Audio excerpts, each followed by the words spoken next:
And welcome everyone to our weekly AP Top 25 poll reaction. I'm Andy Katz here for Bleacher Report, NCAA.com, March Madness MBB, fresh off the red eye. Last weekend or yesterday, I was covering the buzzer beater with Dylan Andrews, banking it in for UCLA over Oregon. The night before, Kentucky Gonzaga in Seattle for that USC Washington. So here I am, fresh off the plane to talk to you about the top 25 here. There is no question that there is a shakeup, and I want to remind people of this because already on my feed, I get off the plane, and as an example, I got a guy right off the bat, okay, who is ripping me because classic Cats, he says, classic Cats, that I dropped Oregon in my poll, let alone, that the Ducks would get dropped. First of all, I was there, saw it with my own eyes. I'm still high on the Ducks as a potential Big Ten title team, but they really escaped LA with USC. They did not play well until the last couple of minutes against UCLA. They lose at home. So I want to, again, say that everyone handles the AP Top 25 poll or their own rankings a little bit different in the subjective way. First off, remember, this is just a snapshot, and it's a bit of a beauty contest, if you will, okay? The poll is how you're playing from one week to the next. When we do the bracket and the seedings, that's different. That's your body of work. That's what have you accomplished overall. Who have you played? Who have you beaten? Where did you play them? Where did you beat them? So let's not get all worked up about where teams are in this poll to your liking. For example, UConn, as you see there, they didn't deserve to be ranked last week at 25. They do now because of what they did this past week, where they knocked off Baylor at home. I was there. And they go down to Texas on Sunday and win. So, yes, they're deserving of it. So let's start at the top. Tennessee. Tennessee should be the number one team in the country for this week. Rick Barnes has really done a remarkable job. He loses Dalton Knecht, who's doing very well for the Lakers. And yet Chaz Lanier is just absolutely just tearing it up for the Volunteers. 8-0, averaging 83 a game. They're defending well. Look what they're shooting overall, 52%, first in the NCAA. Just all their numbers, all their metrics are one seed-like. Auburn, and this is how I had it too. I had it 1-2, Tennessee, Auburn. In fact, I had it exactly this way. I had Tennessee, Auburn, Iowa State. I had Duke. I dropped Duke a little bit. I had him at 6. Here they're at 4. But Auburn should not be penalized for losing late at Duke. Very few people ever go into Cameron. I know Arizona did it last year. But Auburn was the best team in the country I saw in Maui. They have to come back and play at Duke in the SEC ACC Challenge. They're 8-1. They follow that up with a win over Richmond. Iowa State had a great win earlier in the week over Marquette. Auburn and Iowa State played in Maui. Auburn won on a Janai Broom tip-in. The way Kansas is playing right now, I think Iowa State, you could argue, is the favorite in the Big 12. The SEC is another matter. The SEC, Tennessee, Auburn, Kentucky at 5. Kentucky split the week where they went to Clemson. You see Clemson at 16. Clemson beats Kentucky, hands them their first loss, and then they got to go to Seattle. They lose Lamont Butler because he gets hurt in the Clemson game. I think he's arguably their best. I mean, no breaking news here. He's their best playmaker, so he doesn't even play. I didn't think the Kerr Kriisa loss, no offense to him, but I didn't think that would hurt them as much. He goes down with a foot injury. He's out indefinitely. Jackson Robinson plays the last 8 minutes at the point and was stellar at that position. And Kentucky, the ball moved. Defensively, they were better. Kind of shut down Nembhard, frustrated Ike, and they get an overtime win over Gonzaga in Seattle. It was a great atmosphere. Just I feel pretty fortunate that I was able to see that game. The next day, the back and forth Jackson Shellstad's three-pointer to put Oregon up, and then Dylan Andrews finishes it off. So Duke at 4, Cooper Flagg had a great game against Auburn. I got no issue with that. Marquette at 6. Okay, what's their loss? Their loss was to Iowa State in Hilton. Who goes into Hilton win? Not many teams. 9-1. They are averaging 83 a game. Cam Jones at 32 on Saturday in a win over number 20 Wisconsin. I'm going to get to where I think some of these teams, they should be in or not. But at the top of this here, no problems. Marquette at 6. They're the best team in the Big East right now. See if that holds. But Cam Jones and Janai Broome and Cooper Flagg, those 3 players today are your first-team All-Americans. Who are the other 2?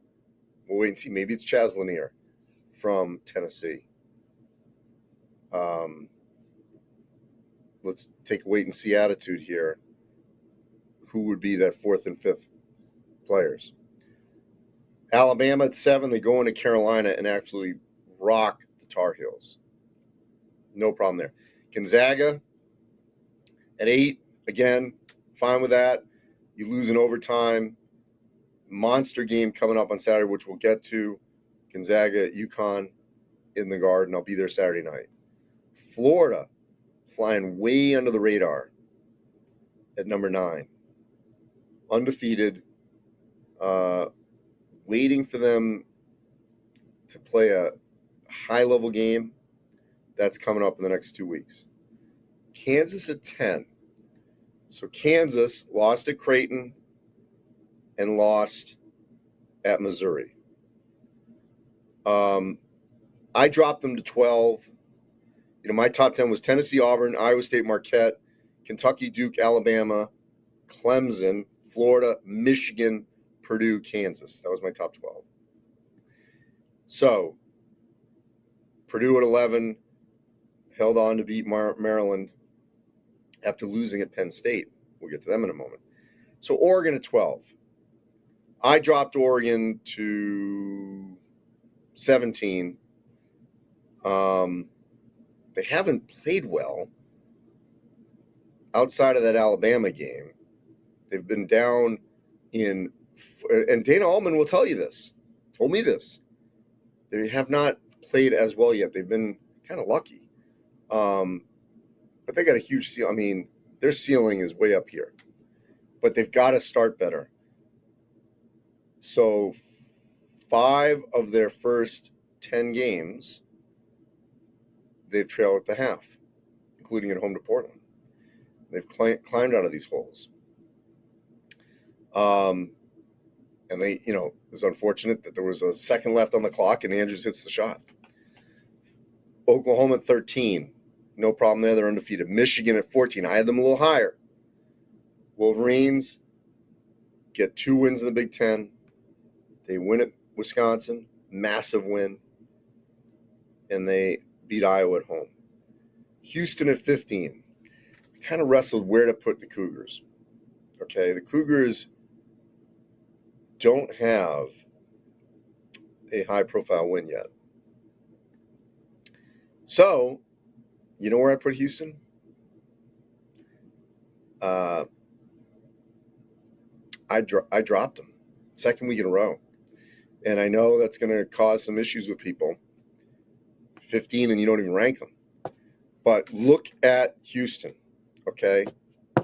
Houston lost to Auburn, obviously a very good team.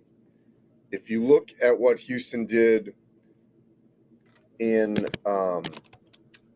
Las Vegas at the Players Era event,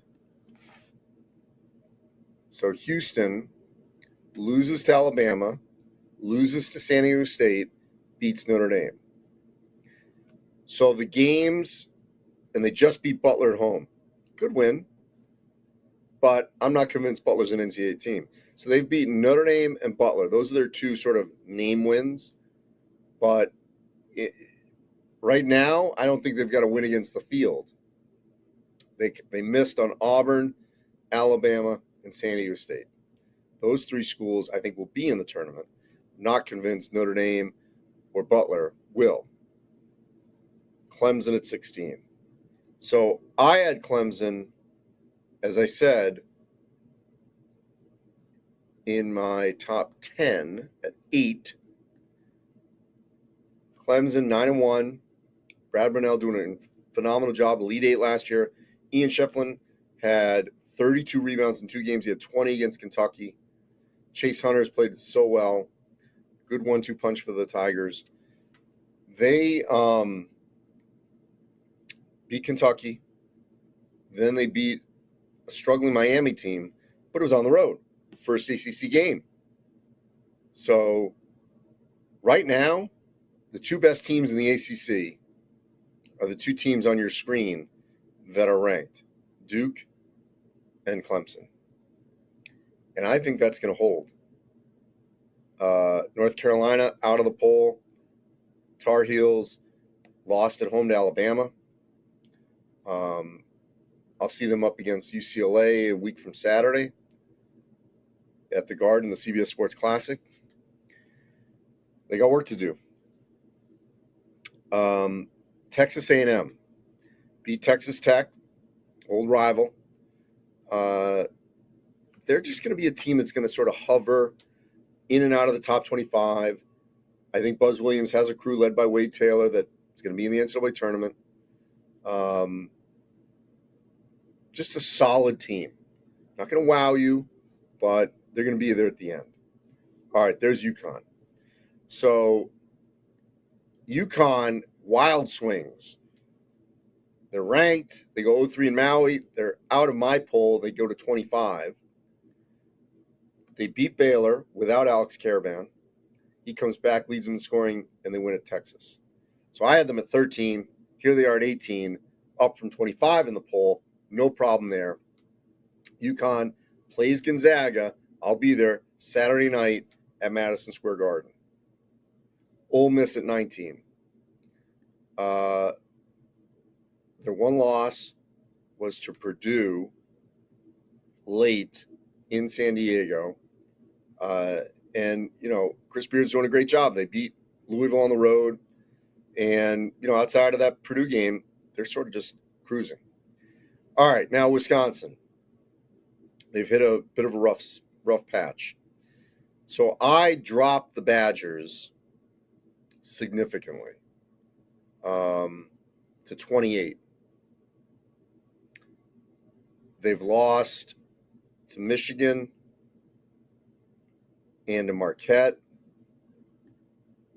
Their next game is going to be Illinois on the road.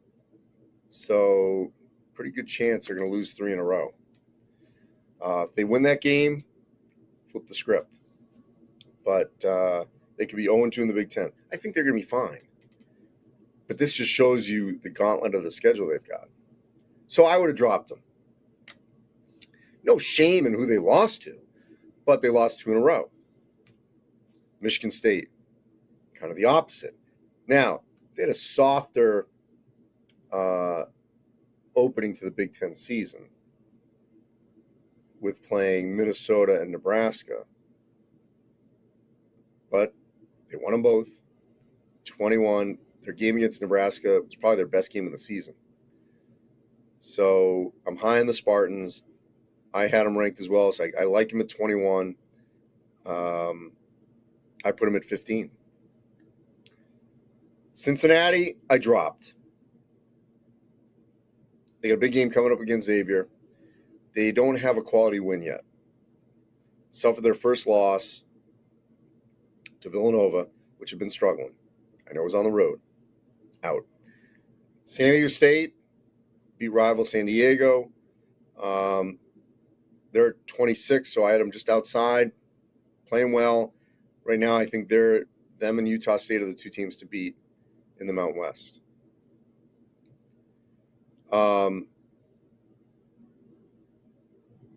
There's a question here right off the bat about Memphis. I still really like the Tigers. Why did I drop them? Yes, I know they beat UConn and Michigan State in Maui, and they beat Missouri to start the season. That Arkansas State home loss, though, that is a red flag. So, got to see what happens here. But it's a bad loss. Bad loss. They play Clemson next. You turn around, you beat Clemson, you're right back in it. So it's just like UConn. You're swinging. Memphis is fine today for the NCAA tournament. But with the ranking, it's a bad loss. UCLA. Since committing 21 turnovers against New Mexico to start the season, well, second game, they beat Ryder first. The Bruins are playing well. Dylan Andrews.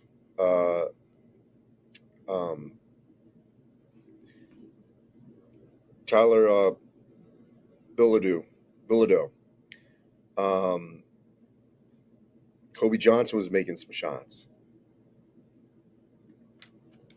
They are starting to find themselves. Defensively is never an issue with them.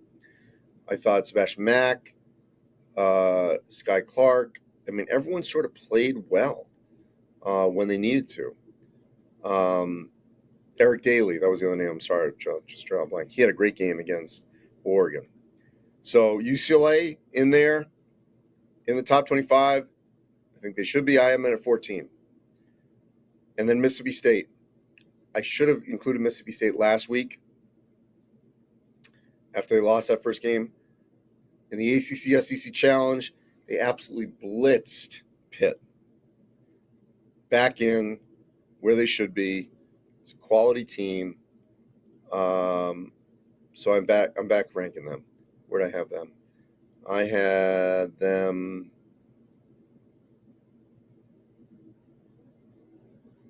at 31. It's not in the 25, but I had them, at least they were in my rankings. Teams that weren't listed that I had Illinois. I didn't completely remove them for the one overtime loss at Northwestern. Penn State, Michigan, Penn State, and Maryland are the three surprise teams in the Big Ten. Penn State beats Purdue. They should be in there. Maryland almost got Purdue, crushed Ohio State. They should be in there. I put Missouri in there at 24. They went 0-18 in the SEC last season. Their one loss so far is to Memphis. They beat Kansas. And then Arizona State. I have them in there. Sun Devils beat St. Mary's. Their only blemish was early in the season at Gonzaga. Other teams to highlight, I put Creighton back in after they beat Kansas. I still like Dayton. Massive game coming up against Marquette. Drake's undefeated, West Virginia. Remember they had that Gonzaga win. St. Mary's, Utah State's undefeated. Georgia and Rhode Island. Archie Miller in the A10 2.0 for him. Success at Dayton, didn't go as well as at Indiana. Now at URI, 9-0. The Rams beat their rival, Providence College. Keep an eye out for them. Before we get to a couple of questions, let's shift to my national team of the week. Kind of just teased them right there. Right at the beginning of our session. Well, first our player of the week. Tamar Bates. Former Indiana player. Now Missouri, so 2 Indiana, 2 Mizzou. 29 in that win over Kansas. He's a senior, difference maker for Dennis Gates at Missouri. Team of the week, new number 1, Tennessee. Oh, excuse me, Clemson. Sorry. Clemson is my team of the week after beating Kentucky and Miami. So there's your team of the week. And then you see some stats on Tamar Bates to your right there. Clemson, 9-1. Just good numbers all across the board. So I tease Saturday, okay? Saturday, there's no college football playoff. They're taking a week off. It's an unbelievable game, unbelievable day. So you could cherry pick a lot of these different ones. Louisville at Kentucky. It's now more relevant because Louisville under Pat Kelsey, even though they've got some injuries, they're competitive again, okay? And hold that on the screen there to the right because it's extending off this graphic. Xavier, Cincinnati. Always an epic battle in the Queen City. You've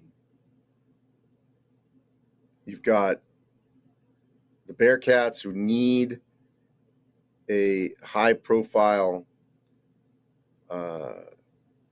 victory. Xavier went down to TCU and almost won the game but couldn't. So both schools are looking for a significant win. Tennessee at Illinois. I mean, that's going to be an absolute battle. Illinois' got multiple pros. Ivicevic, Yakashunas, Riley. They're going to only get better. Gonzaga, UConn at the Garden. UConn blitzed Gonzaga in Seattle last year, beat them in the tournament the year before. So a little revenge for the Zags. UCLA, Arizona, that game's in Phoenix. Long-time Pac-12 rivalry. Good that they're continuing to play it, but UCLA now has the momentum. Arizona needs a quality win. There's that Memphis at Clemson game. Takes on even more importance for Memphis after losing Arkansas State at home. Here's a really dangerous game. Marquette at Dayton for Marquette. Dayton, which got that UConn win, which is going to have great shelf life. If they can beat Marquette at home, they're going to be really strong as a potential at large if they don't win the A-10. Oklahoma State. I love the fact they're still playing Bedlam now that Oklahoma's in the SEC. Oklahoma State is still in the Big 12. Steve Lutz got the Cowboys the clinching win in the Big 12 Big East Challenge on Sunday at Seton Hall. So they won that challenge 6-5. All right, Arizona State, Florida in Phoenix. Again, huge game, I think, for both. Florida's ranked. Arizona State's not. Arizona State wins that game. They better be ranked on a week from today. Creighton at Alabama. Last year, they played a crazy good game in Omaha. Alabama's schedule is just absolutely ridiculous. Creighton's healthier now, playing better basketball. But then I added 4 more. Ohio State, Auburn in Atlanta. That's a game that I definitely think Ohio State needs to show well. They need a game like this to play. I mean, if they can steal this one, massive for them. Texas A&M versus Purdue. That game's in Indianapolis. Again, let's see where the Aggies are. You favor Purdue in that. NC State at Kansas. Kansas is reeling.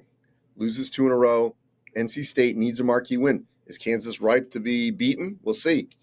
And then Wisconsin, Butler in Indianapolis. The Badgers will be coming off that Illinois road game. Will they be on a 3-game slide? Butler lost badly at Houston, but it's understandable. It's still, they're going to need a quality win. So that's 14 high-level games just on Saturday. No college football playoff. All right. Mizzou and Maryland deserve to be in. I agree. Whereas Penn State, not there. They should be. They beat Purdue. Keyshawn Gilbert, an All-American. Is he a first-teamer yet? I don't know. He's definitely going to – I think he is an All-American. Which team he's on, we'll see. Chaz Lanier, he might be that 4th player.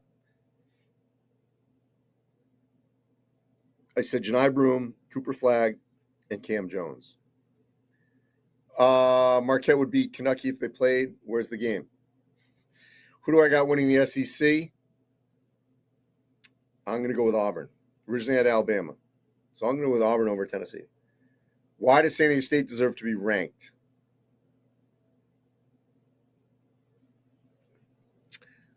Where did I have San Diego State?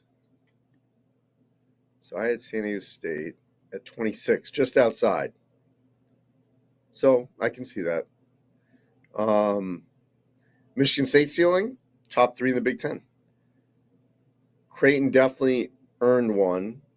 Maybe next week if they beat Alabama for sure. Bama Auburn top 5 matchup, yes. Opinion on Oklahoma. Porter Mosier's got his best team there. I'm glad the administration was patient with him, and he's had a smooth transition with the SEC so far. How does Kentucky drop? Well, they lost to Clemson. That's why. Clemson should be ranked higher. I agree. My top game this week is Louisville, Kentucky, just because of the rivalry. And I think Kentucky fans are desperate to see their team. They've been on the road so much. I really like this Duke team. They're young, and we'll see if that is an issue late in the season. Georgia, again, kind of flying under the radar. They're going to be a middle-of-the-pack SEC team, but I think they'll get in. Tennessee's strength of schedule, again, they're another one of these schools that, let's see here. So they got, they didn't get, Virginia isn't what they should have been. Same with Louisville. They're better, but not. These sound good, but neither one of those teams is going to be in the NCAA tournament. The Baylor win hopefully will hold up for them. Syracuse does nothing for them, but they won it. They play Miami before Illinois in the Jimmy V. Miami's terrible right now. So it's kind of crazy. The Illinois game may only be their second non-conference game against a team that I think will be in the field. It's kind of wild. But they're playing the schedule well. Drake, Ben McCollum, I've talked about him on this, doing a phenomenal job, won championships at the D2 level. Kentucky is a contender, not a pretender. West Virginia, I have them in my power 37. Good win over Georgetown, even though Georgetown's not playing really well. And the ACC is this bad. I don't think they're going to get more than 4. I don't think Wisconsin can win the Big Ten. Dusty May, is he the coach of the year? Well, he's certainly one of the coach of the year candidates, no question. And I think he will be at the end.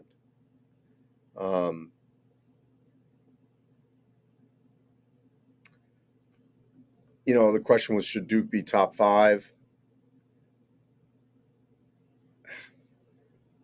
So they're at 4. I had them at 6. I don't think it really matters. Yeah, when they're good, they're good. Why is Duke ahead of Kentucky? It's all for what have you done for me lately. So that game was 3 weeks ago. Since then, in the short term, Duke beat Auburn, Kentucky lost to Clemson. That's why that stuff happens. Again, Duke played a better schedule than Kentucky. So I wouldn't be shocked if Duke's ultimate metric is higher than Kentucky. Now, it'll flip when conference play starts because Kentucky in the SEC, Duke in the ACC, all those SEC teams that are in this top 10, they're going to have higher net rankings, at least they should, metric rankings, than teams in the Big East, Big Ten, maybe the Big 12, because that top group of the SEC is just so loaded, and they're just going to be playing each other and beating each other up. So, all right, so that's a wrap. Saturday. If you're a hoop junkie like me, I'll be watching the games before I'm at the Garden. Hopefully I see a great one again with Gonzaga and UConn. But it's just look at that monster Saturday.